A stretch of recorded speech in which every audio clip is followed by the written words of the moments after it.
Hey, what's going on, everybody? It is episode 221. We're recording this live on October 7th, 2021. This is Human Factors Cast. I'm your host, Nick Roome. I'm joined today again by Mr. Barry Kirby. Hello, good morning, as it is in the UK, and thank you for having me on yet again. Surely you've got to get sick of me soon. I'm not getting sick of you. I love having you on the show. Speaking of the show, we got a great show for you tonight. We're going to be talking about using augmented reality in space for repairs. And later, we're going to answer some questions from the community about putting school projects on LinkedIn, the difference between contracted and permanent positions, and approaches to starting a new project to improve some skills. But first, just to go over some programming notes or community updates. This one's an exciting one for me. We now have Human Factors Minute available outside of Patreon for the first time ever. Now you can get Human Factors Minute in Spotify. We have all 84 episodes there available for you. And if you're unaware, Human Factors Minute is a separate podcast that we do that breaks down little chunks of human factors in 1 little minute bits, so you can get your kind of human factors fix for supporting the show. We'll update that on Spotify with the same cadence as our patrons. Of course, you could always pay 1 penny more and get access to Patreon stuff like Patrons Choose the News, our weekly Q&As, our full audio versions of the podcast, which include a pre and post show we do every week. I'll put a link to the Human Factors Minute and Spotify in the description of this episode, and Patreon is also down there. Also, for programming notes, HFES 2021 was this year. We usually pick up a lot of folks around conferences, and so just want to welcome everyone who might be new to the show. Welcome all you new listeners. If you were at the event, we'd love to hear from you to kind of hear about your experience, the first time in person since 2019. So, go to our website, leave a voicemail there. There's a little microphone in the bottom right-hand corner, or you can go to, we'll leave a link in the description for a voicemail. We're going to do coverage on HFES 2021 a little later this month. There's an in-person session which happened this week, and then there's a virtual session that's happening a little later out in the month, and we're going to try to do our conference coverage to cover both sides of things. We have some folks from our lab that went in person. We know some people that went, so we can kind of get in touch with them and see how it was like boots on the ground, so to speak, and then kind of from the perspective of the virtual event, which I will be at. But with that, I think it's time that we get into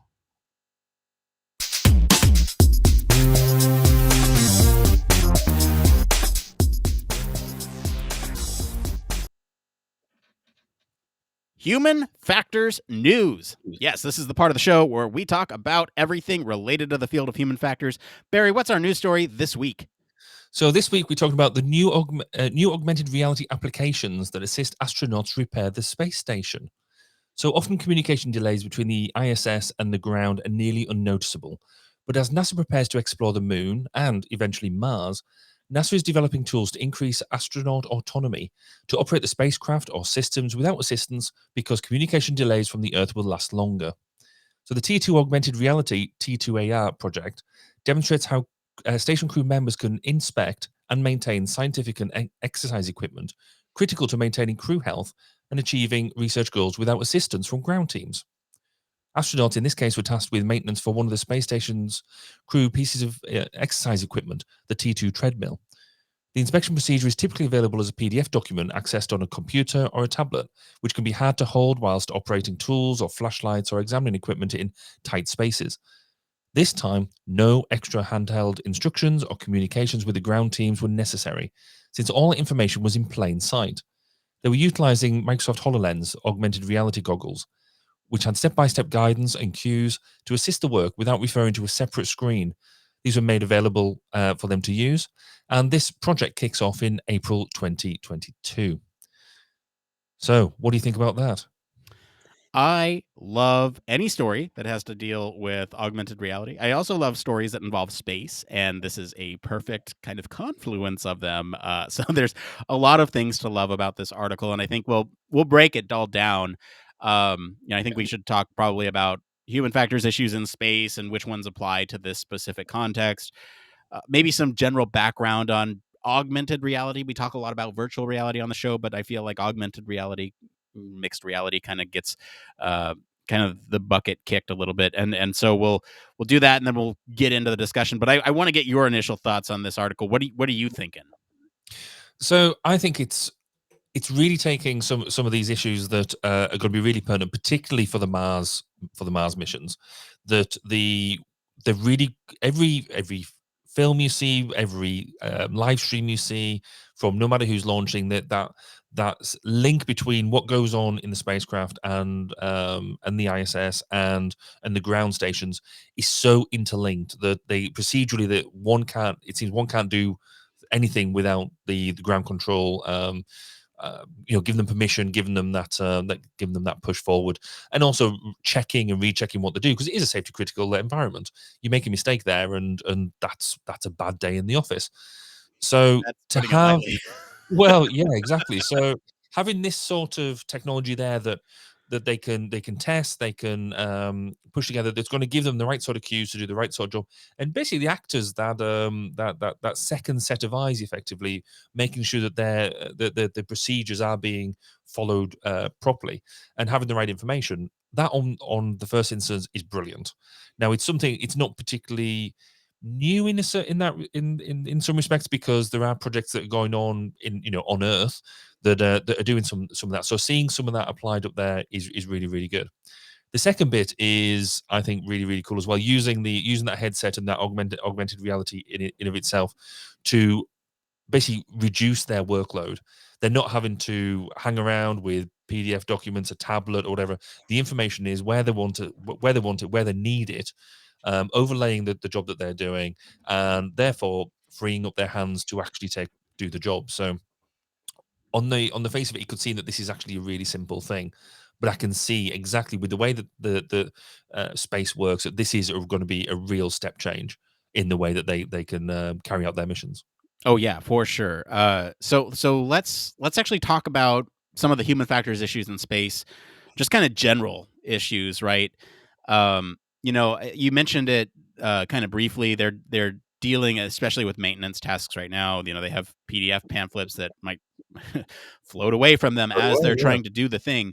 And so thinking about um, basically, so I have a list here of a bunch of different stressors that the human might encounter in space, and there's a couple I think that apply more specifically towards this context. So if you're thinking about like physical stressors, obviously there's microgravity, right?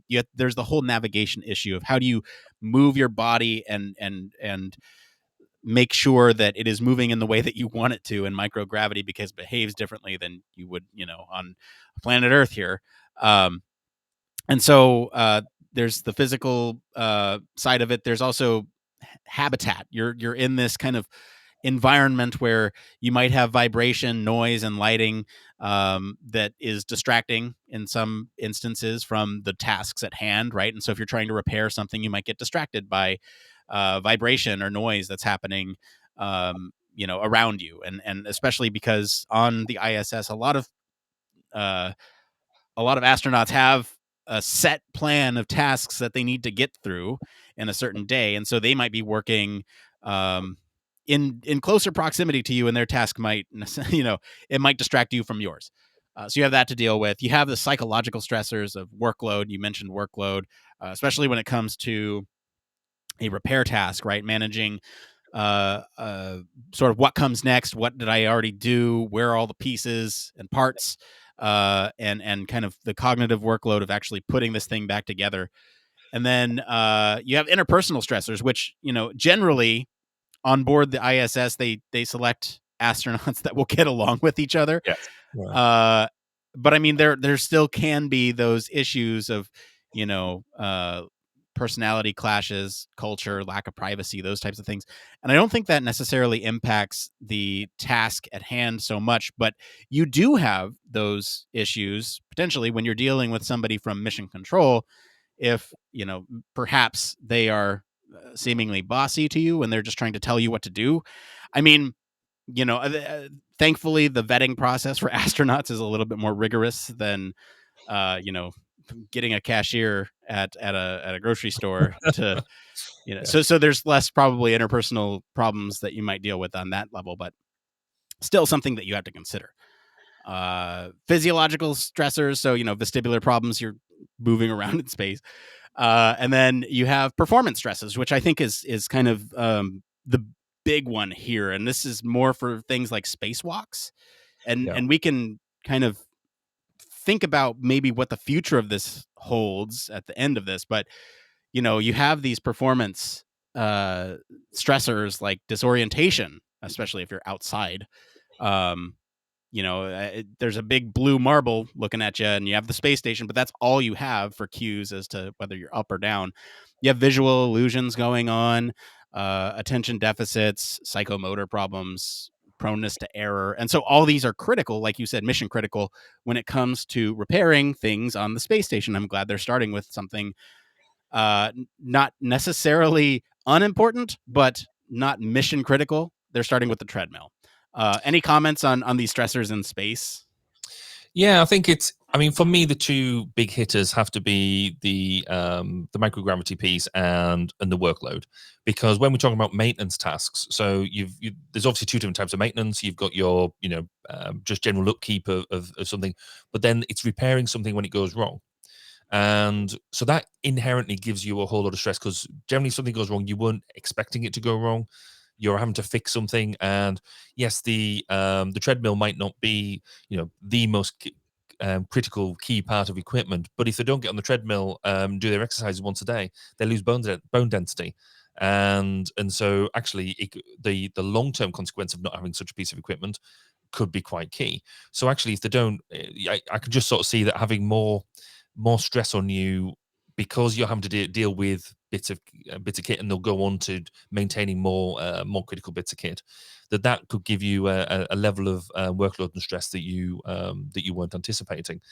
But also, microgravity can play funny things with you, with the amount of force and torque you put into tightening things up. And actually, could this? And I'm asking the question. I don't know truly the answer, but could this augmented reality give you better cues about when things are tightened up enough, as opposed to over tightening things and under tightening things, um, and that type of cues to make sure you are taking out the right equipment.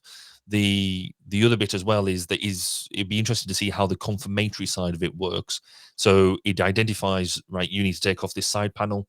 You take the side panel off, and does it then confirm with you that yes, you've taken off the right side panel, well done, thumbs up, or a big cross, have you've unscrewed the wrong screw type of affair. So it'd be interesting to see how in that display they push them cues towards you in a more of a nudge idea. So they're nudging you on down the checklist, as opposed to stressing you out by using it. So yeah, I think that side of it's quite exciting. I think some of these cues that you've highlighted, we can actually be some of them are really good for highlighting the fact that we should be reducing some of that stress, as opposed to, I do get a bit pessimistic in some things that add stresses, but actually would like to think that some of the performance stresses might decrease, because you're not having to do quite so much. You're not having to hold three things with only two hands, for example. Yeah. So one more note from Mateo in the chat here. He says that the tasks that these astronauts do are really strictly planned, especially for sleeping, eating, exercise, and especially given sort of the circadian rhythm, sunset, sunrise happening every 90 minutes while you're in orbit. So these are also things that you have to consider, sort of with those physical stressors. I do. You kind of gave me a perfect segue, and then I backed up. But let's talk about the augmented reality side of things, Yeah. because I think there's a lot of things that we can bring in from industry as to what's going on right now, or kind of how the industry thinks about using augmented reality as a tool for maintenance and repair. And I think there's kind of a couple key pillars here, right? There's identifying uh, equipment, or sort of bits and pieces of equipment, and then there's also identifying problems with that equipment, and that's kind of, I think, a little bit further down the line here with at least where this specific context is, right? This on the ISS. There's also sort of retrieving that relevant augmented reality information about those parts and pieces, and then there's sort of the augmentation itself of the feed that you are seeing through your glasses in real time. There's that part of it. So let's kind of go through these one by one, right? Identifying the equipment and the parts and pieces that need to fit together or come apart in order to fix this thing. So you can imagine, you might give an object a subtle glow as, this piece needs to be removed or this piece needs to be tightened more. And you can use color coding. And as long as that color coding is salient and understood, right? Green means good to go. Red means it's nowhere near where it should be. Yellow means you're getting close, especially with something like tightening a screw. That could be a good application. Having augmented reality on your head, basically augmenting your vision, hands free. This is going to open up a world of possibilities, especially when you think about sort of access to what needs to happen, right? And so it basically makes all this easy, hands free. This data is readily available at your eyeballs. Um, and, in terms of maintenance and repair, this can really have a large impact. Yeah, right. I mean, some of the cute things I think it could really do is if you've got something with you want to make sure that a piece of equipment is exactly the right one, so it might have its own QR code or its own its own serial number, and the ability for not only for you to check that you got it, but actually the system could check that for you as well. And you show the QR code, it does a retrieval check, and it gives you a big green tick to say yes, it's not only it looks right, but it is actually the right piece of equipment. um but also it'd be interesting to see that also linked with audio as well, to see. So if you get the if it's not the right piece of kit, you get the big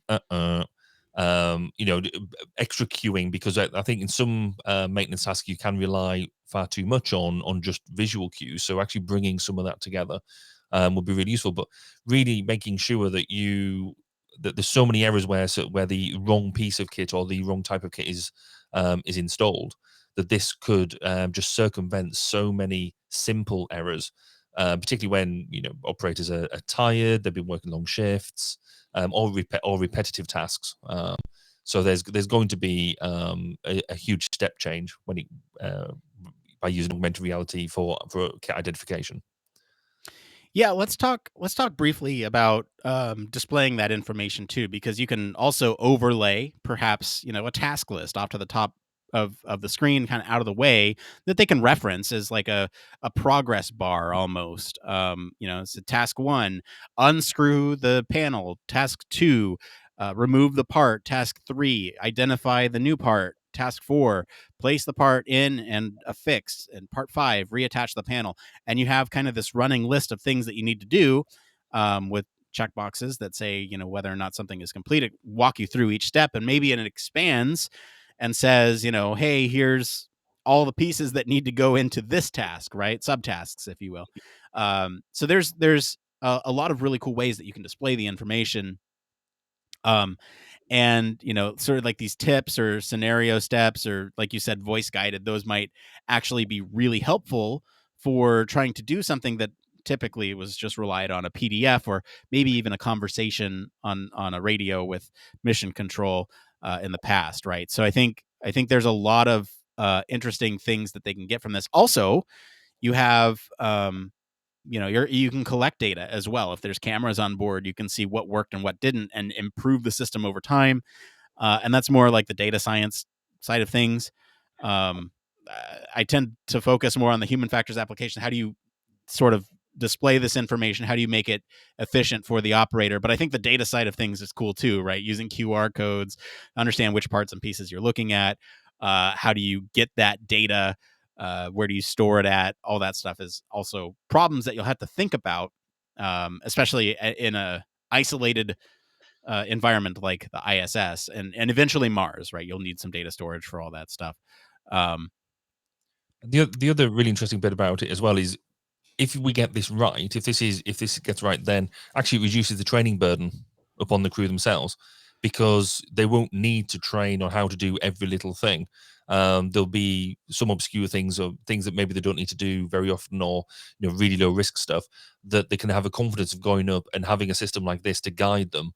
So they don't. So they don't. So they only need to do it when they're actually having to do the task. They don't need to worry too much about overburdening themselves whilst they're on the ground. Yeah, that's a great point. And I think that goes for a lot of things, especially um, some of those lesser performed tasks, but maybe mission critical. Yeah. And it could just make the world of a difference when you don't have to train for those things and you just put on the headset and it tells you what to do in the moment. Even displaying information as simple as like videos with the headset on, that's like a low form of training, or a lower form of what I would call instructed maintenance, but it's still effective, right? It can still be effective if you're able to watch somebody do the task, and then actually perform the thing. When it comes to AR, right? There's obviously the functionality of overlaying all this information on our visual system, but basically, they have all this. They have video communications built into a lot of these devices, right? So they could be on the phone with mission control, and I think you mentioned this earlier. Mission control can actually be watching what they're doing live and walk them through it, and they can consult experts live in that moment via a video call. And here in low Earth orbit, that's possible. When it gets to Mars, it's a little less possible because of the delay between. But I think you test it close by, and then eventually it'll work its way out once it's kind of proven itself. I think you mentioned speech to text too, which could also be useful. Yeah, I think anything to enable them to do the sort of that hands-free note taking, hands-free record keeping, that's all really useful because I think it's interesting that the use of HoloLens isn't new in the ISS at the moment, and that was one of the things that I think confused me in the pre-show was that they've actually had the HoloLens up there since 2015, but that has all been around what they call this sidekick, which one is, as you say, is remote expert mode where the ground operator can see what they're doing, and or the second mode, which is a procedures mode, which allows them to step through critical procedures.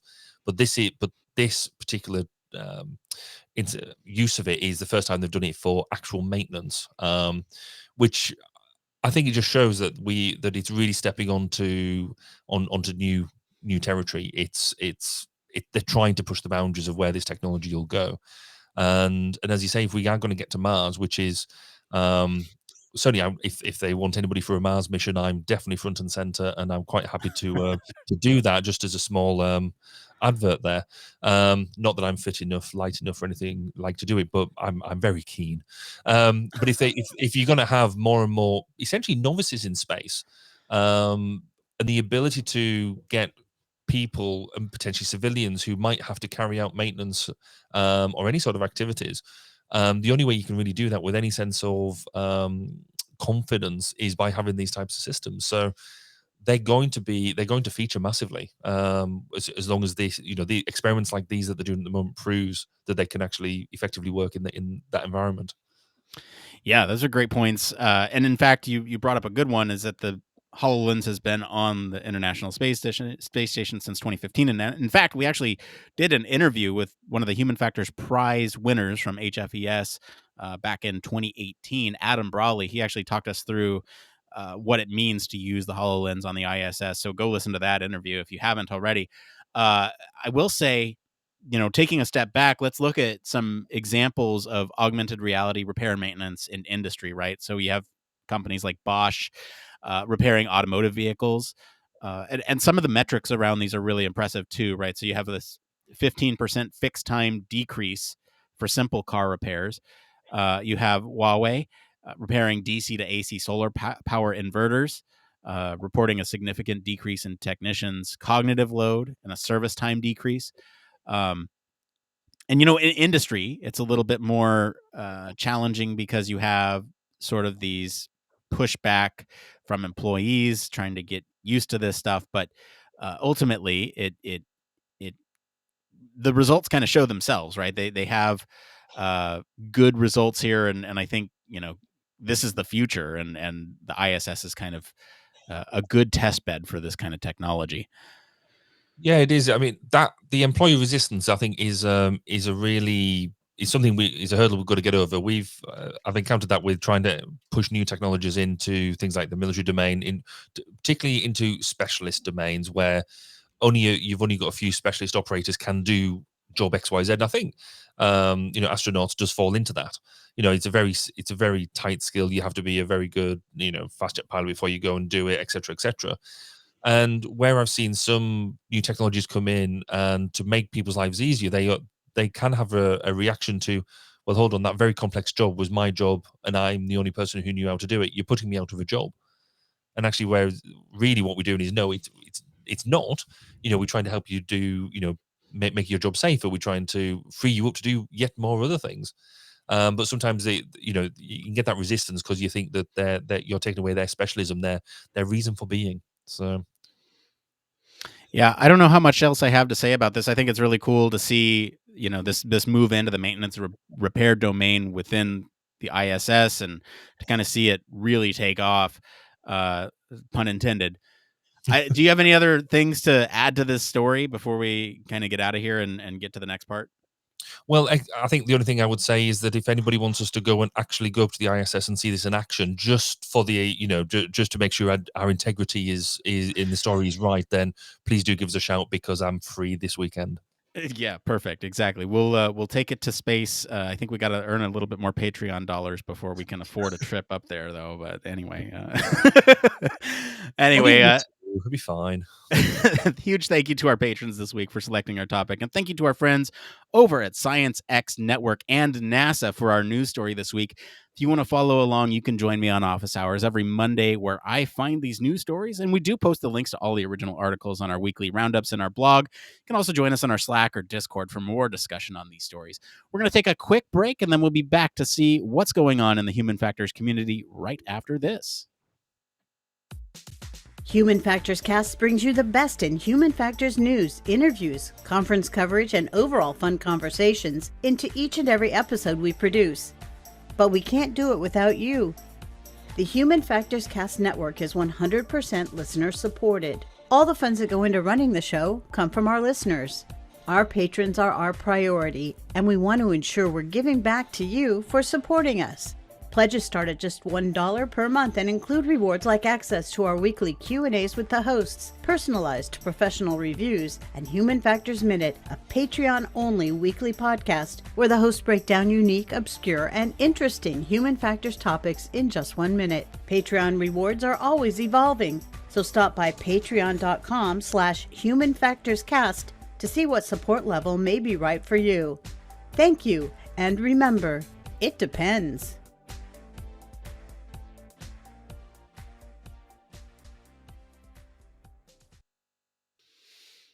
Yes, huge thank you, as always, for paving our way to the International Space Station, buying us a ticket there, especially our honorary Human Factors Cast staff, patrons Michelle, Tripp. Patrons like you keep the show running. Thank you all so much for your continued support. If you want to become a patron, that's easy for you to do. It's only a couple bucks. If you want to get Human Factors Minute, you can donate as little as $1 and as much as $300 if that's something that you want to do. Anyway, with the whole Twitch leak earlier this week, I thought it'd be a good time to reveal how much we make. It's not much. It's like $59 a month. So, we're not making thousands of dollars like some of those streamers are. So with that, that money all gets fed back into the show, and we don't make a cent off of it. I think we're still in the hole. Anyway, I think it's time for us to switch gears and get into this next part of the show. It came from.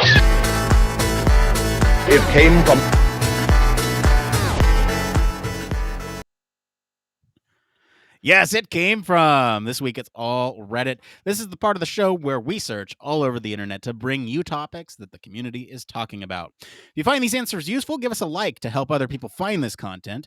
We got 3 tonight. One from the Human Factors subreddit, one from the HCI subreddit, and one from the User Experience subreddit. So we're getting from multiple communities this week. This first one here is going to be from Dicons on the HCI subreddit.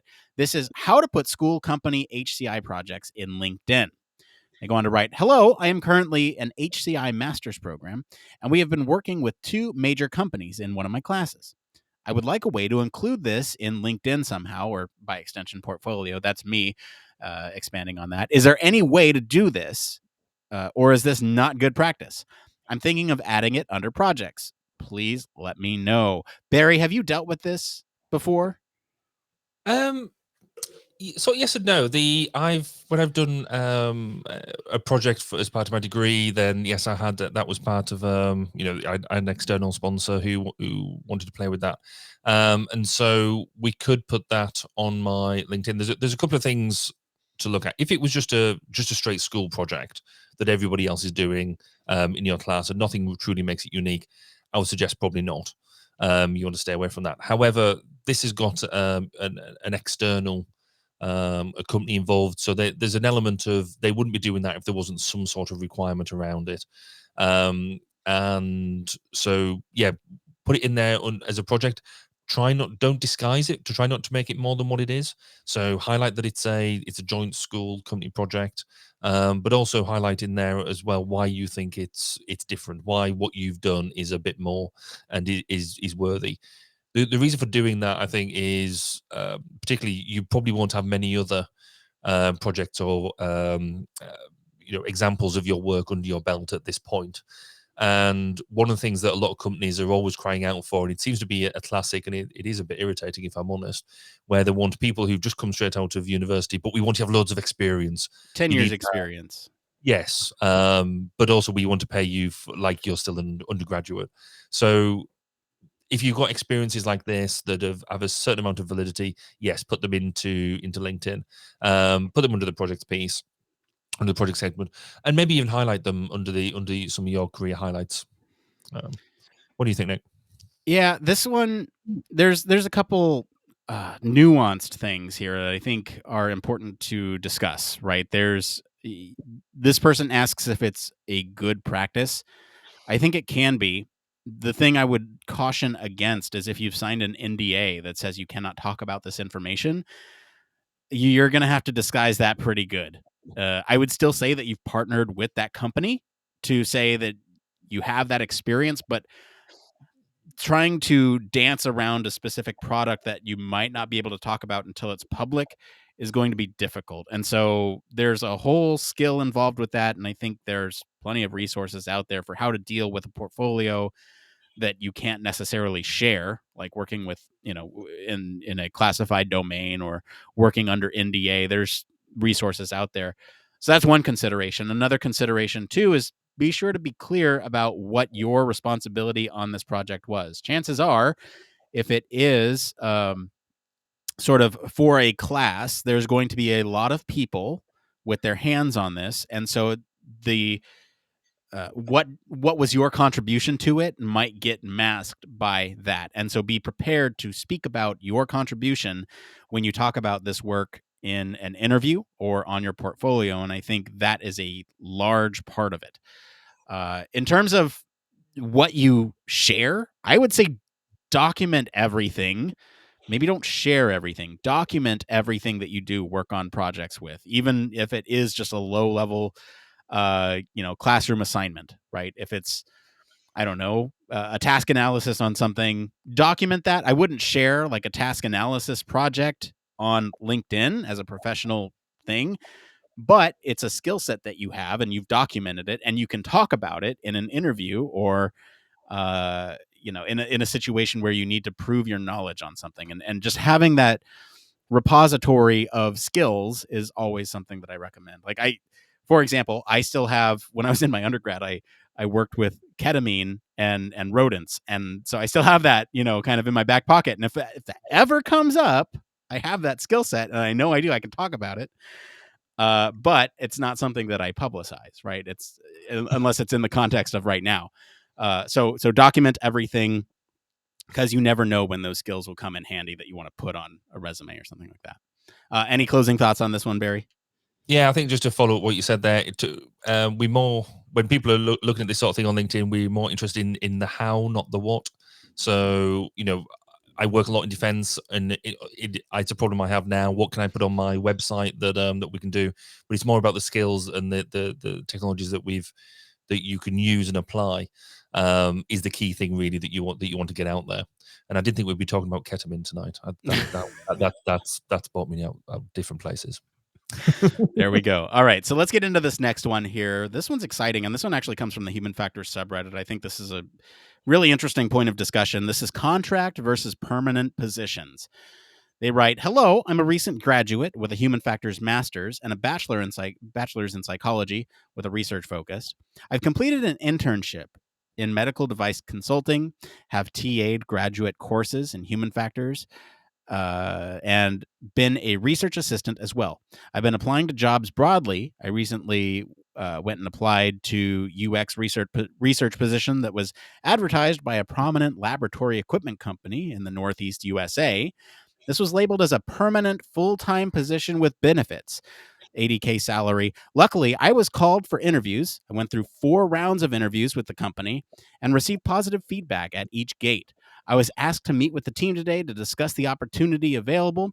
So I believed I was about to enter offer negotiations with the employer.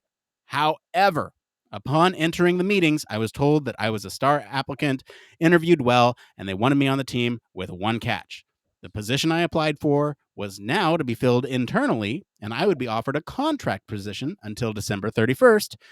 And right now, as of this recording, it's October 7th, with no guarantee of permanent employment beyond that. Has anyone experienced this in the job search? Is it that I did not perform well in the interviews despite the good feedback? If they wanted to hire internally, why post the job to external job sites and have me go through interview process only to revoke the position? I don't know what to think. Like I said, I'm a recent grad, so I'm not sure if this is common practice or alludes to some red flags of this employer. I'd love any insight you may have. Thank you." This one's a long one. Barry, I want to get your thoughts on this. So there's a couple things here, right? There's uh they were a star interviewee. They were offered the position and then they rescinded it because they, or maybe didn't rescind it, but they rescinded the position because they filled it internally. And then let's talk about contract versus permanent positions. I think there's a couple things there. Yeah, so the whole position being filled internally, that just screams internal company politics. That I wouldn't take that personally if I was you. That is stuff that happens, I think, fairly regularly. It is easier to hire, or it is more beneficial to the company to hire internally, and there might just be some HR drive, or there might be some senior decision that has made that happen. The fact that they've had really good feedback all the way through, and they still want to go with them and have a contract position until December 31st.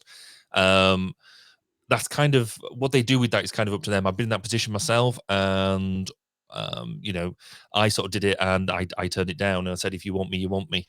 Maybe I was arrogant and young and carefree, but if it's a job that you really really like, then actually, if like I say, it's October now.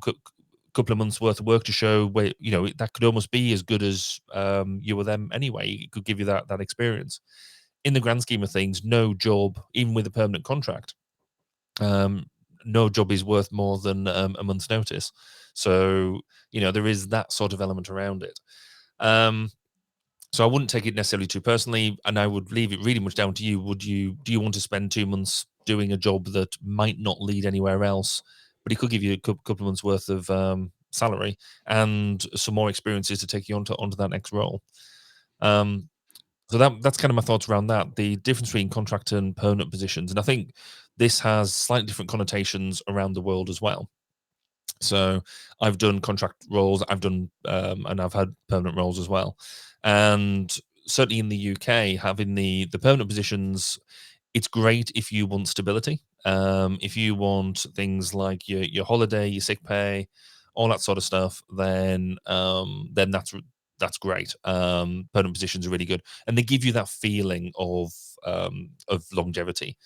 Whereas contract positions, if you can be more mobile, if you're wanting to try out different companies, try and work with different projects on a wide variety of projects, actually contracts can be really good. And they also give you an ability to go and try something and walk away with much lesser hard feelings, because contractors are slightly more easy come, easy go.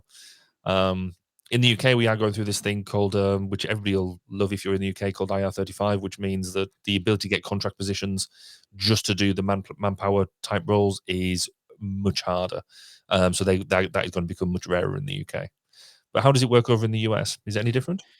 A little bit. Let's break this down. So I agree with mostly what you said. And I think let's talk about this piece by piece, right? So there's you were a star interviewer, and they still offered you a position, and it's for a couple months. And I think, Barry, you actually even changed my mind on approaching this, because you're right. If this person is just out of college, it's a great thing to get into, at least to start building that portfolio and getting into industry, getting your hands dirty. They didn't necessarily say that it would be a continued position, but if you are looking for jobs, you could still look for jobs on top of doing work and getting experience. And I know that's a lot of work, but if you are just out of school, chances are you're young, not necessarily. Chances are you're early in your career, and so you're willing to take more risk. And just because you take the job with one company doesn't mean that you can't keep looking. And so I think that's a good way to think about it, right? You're getting your hands dirty, you're getting experience, and you're still looking for more. And approaching it from that way is something that I wouldn't have recommended before hearing Barry talk. So thank you.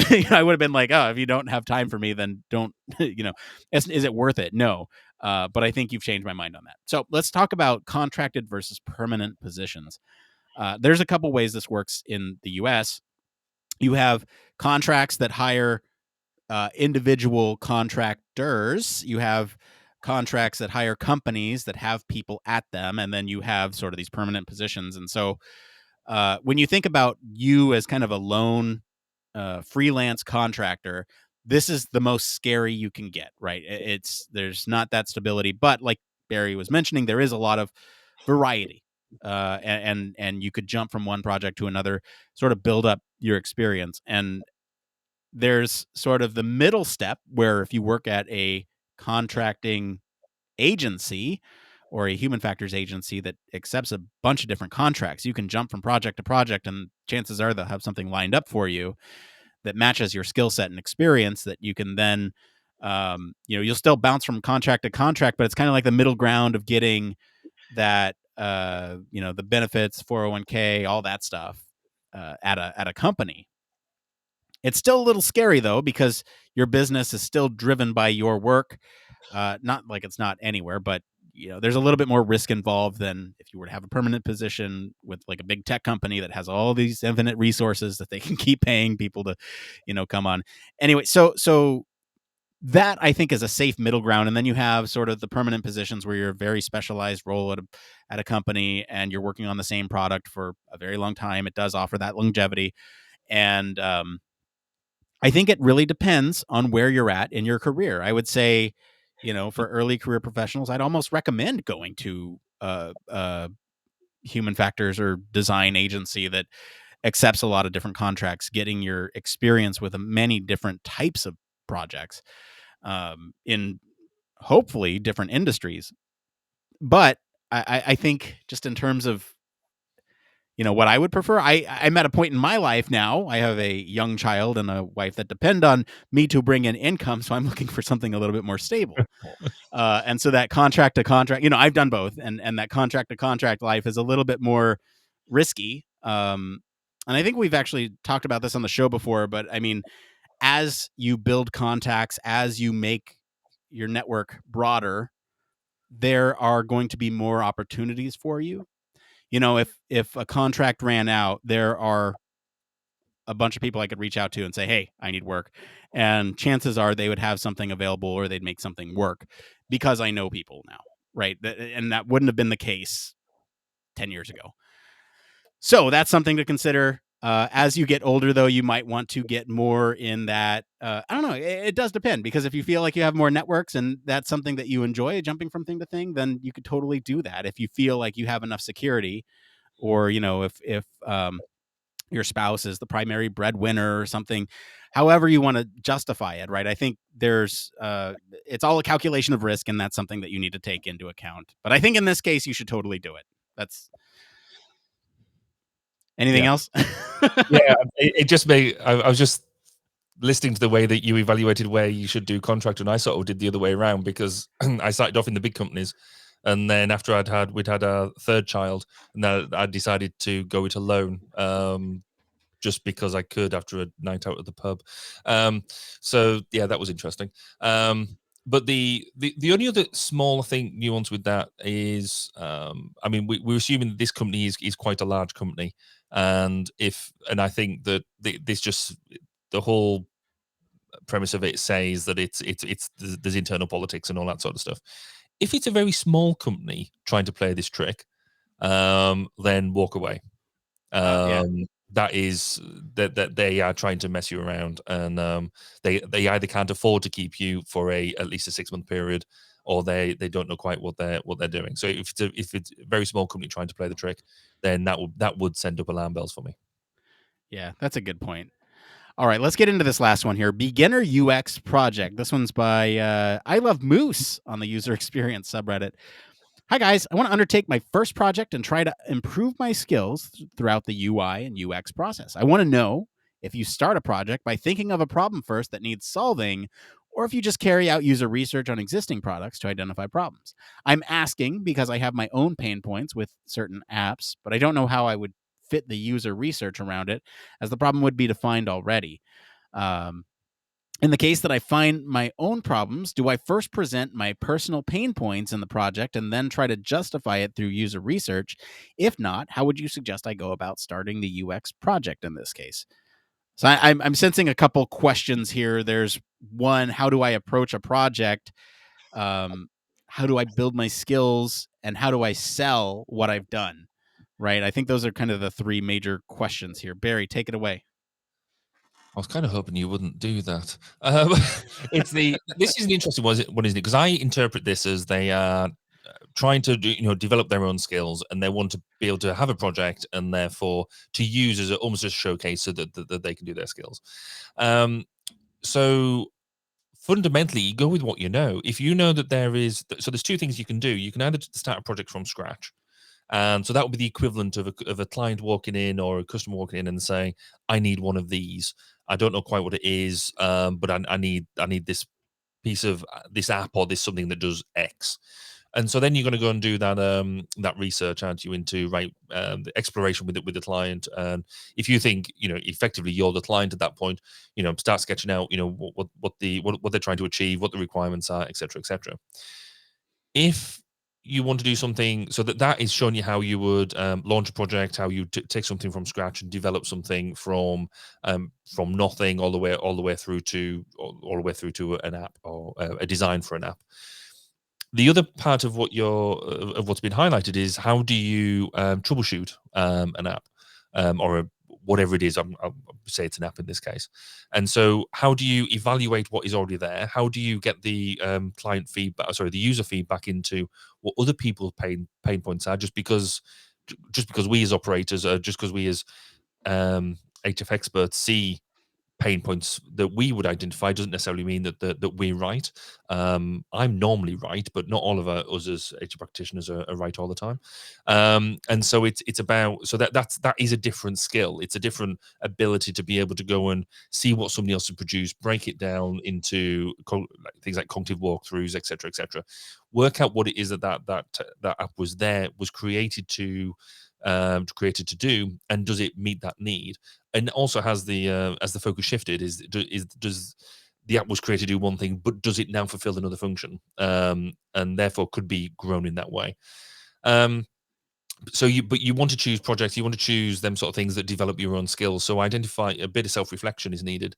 So where are you strong, where are you weak, what do you need practice in doing?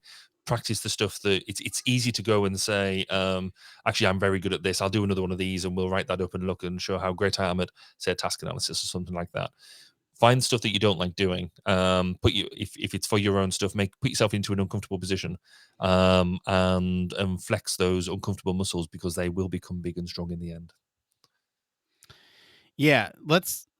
I want to talk about this because this is such an interesting question, and something I know a lot of people struggle with, especially as they are starting their careers off and they want to develop things for their portfolio. And I think there's two ways of really approaching how do you select a project for you, like a pet project for you to work on that you can use for your portfolio. And I see it two ways, right? There's one, you are embedded into a community already. Like, let's say it's for a video game or something with a very vocal community, right? I'm using video games as an example because those communities typically are very vocal about what they want. And the development teams may already be working on those things, but it's something that you can at least back with data that is a user requested feature, function, or whatever you want to call it. And so, spending time on subreddits about a specific game and saying, hey, this would be a million times better. Then you go back and you source all those comments and say, here's the problem space. Here's the users that are defining this problem space. And I'm going to go out and solve it, whether it's a design for product. I wouldn't have access to the source code or anything like that, but you could at least design a solution that would be based on user feedback. And I think that is probably the most sound way of approaching a problem, because then you have that user data to back your claim that this thing needs fixing. There's the weaker argument of, I don't like how this functions in this app, and therefore I am going to fix it to match my own needs, because that's not user driven, that is you driven. And, like Barry said, you can be right, but you don't have that data to back it up. And especially if you're earlier on in your career, you might want to have that user data to say, look, I went out to the community to see what was going on with this thing.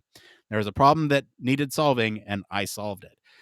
That's kind of the approach that I would take. If there's, a product that you're passionate about, browse the forums, browse whatever, because there's probably someone complaining about something. And sometimes even forums will have these help tickets that say, I want this feature, or feature requests, and a lot of times they'll be voted on, and so you can see how many people want that thing, and that's a great starting point for projects, exploring those products, right? So, like, I think Discord even has them, right? You can have, like, I want this integration with this tool.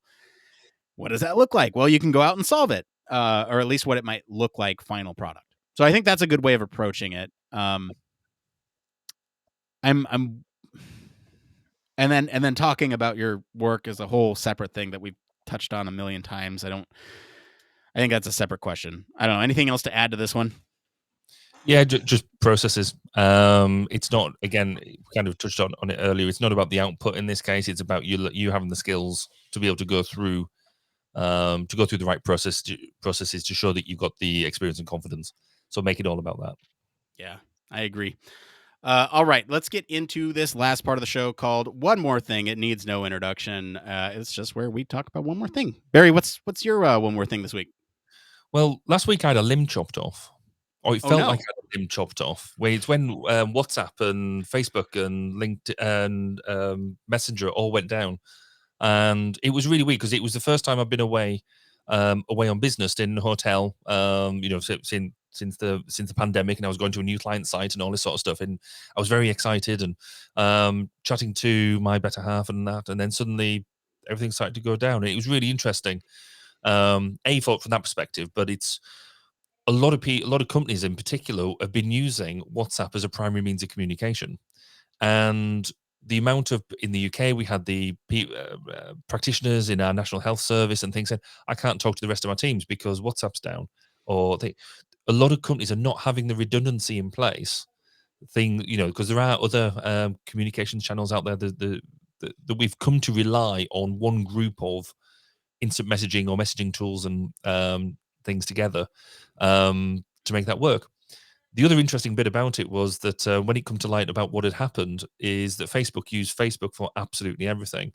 Mm-hmm. And the way that they had to solve it was literally go and get a guy with an angle grinder, because the server rooms were locked because they used Facebook to lock the doors and do all that sort of thing. And so they ended up having to use an angle grinder to get in to be able to reset everything. So a lot of people had a lot of pain and felt like they'd had a part of their consciousness ripped away for a whole, was it 6 or 7 hours or whatever it was that it was down. Yeah, it's interesting how different parts of the world reacted to that, because I'd say about half the states were like, "Oh my gosh, I can't do anything. I can't read about the microchips and vaccines, or anything like that." And the other half was like, "Oh, Facebook's down." And I Yes. was definitely in the, oh, it's down. Okay. But I mean, it's incredible because you're right. WhatsApp is used worldwide, and it's especially used for international communication a lot of the time because there's not any of the like fees associated with using your cell phones or anything like that. So, yeah, it's a huge deal. Despite me saying, "Oh, it's down," I didn't even realize. So, But yeah, um, there was an interesting other knock on as well. Was so I use Telegram quite a lot, and obviously then and most people then jumped on Twitter, and them systems started to quake yeah. because of the increased usage. Though Twitter, I think, played an absolute blinder in some of their social media coverage because whoever was on their social media desk that night deserves a medal because some of the stuff that they were pumping out, and a lot of the other companies were jumping on board as well. So some of the threads that you that are on there are well worth a going back and having a look at because there was some absolute stars. Oh man, yeah. It was a crazy week for tech, right? Because that happened what, Tuesday, Monday? It happened earlier this week. Yeah, And Tuesday night for us. yeah, it's Tuesday night and for you and Tuesday morning for us. And then Wednesday you had the big Twitch leak that, revealed salaries of all these popular streamers and um huge data compromise. It's a pretty big deal, and so like it's been a crazy week in tech. But yes, I agree. The person who writes the Twitter recaps is definitely needs a promotion. I think they've done a great job. What uh, about you? What's your one more thing this week? yeah, my one more thing is this. It's this little indie television show called Squid Game. I don't. Mhm. Have you heard of it? I've heard of it. I've watched one episode of it, but it was one of these things that I sort of had it on in the background, and I think I need to give it some. I need to give it some love. I need to actually watch it properly, and I can't just watch it out of the corner of my eye. So have you been watching it? So I finished it. I'll try to avoid spoilers best I can. I won't spoil it. Don't worry. If not, just skip ahead like 3 minutes or something. I promise I won't spoil it, but you never know. Anyway, so we've been watching this because, um, my wife mentioned it to me, and she said a lot of people have been talking about it, and I hadn't heard about it.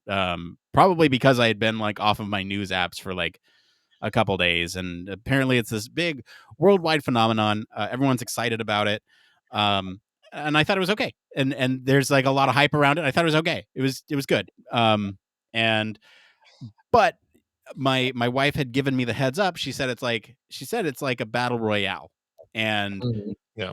that's all I needed to hear for me to tune out immediately, or not tune out immediately. I was tuned in, but to shut myself off emotionally from the characters, put it that way, Yeah. um, because certain characters die, and I don't think that's a spoiler. It's revealed in the first episode that a lot of people, Yeah. Yeah.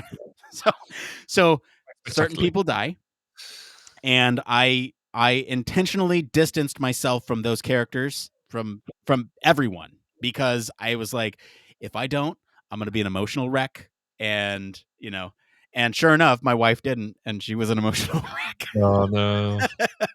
Anyway, all that to be a warning. If you watch Squid Game, don't get invested in the characters. I think that will serve your emotion, or you know what, do it. I don't know. Emotion is human, so do what you want. It saved me some tears, though. I will say that. Fair enough. So did you we if she was an emotional wreck, did you do the whole comforting thing and make sure she was okay, or were you more of the I told you so, you shouldn't have got invested? That one. I was more Right. gloaty. I was like, Yeah. I'm really glad I didn't get emotionally invested. Look at you, you're a mess. Uh, I love my wife. Don't get me wrong, That's not but the way to get ahead. You realize that. it is not. Just some personal advice here. Having for however many years we've been married, I should know that. And I found out a while ago that's not the way to get ahead in life. Yeah, no, I know. It was more of a playful thing. Don't worry.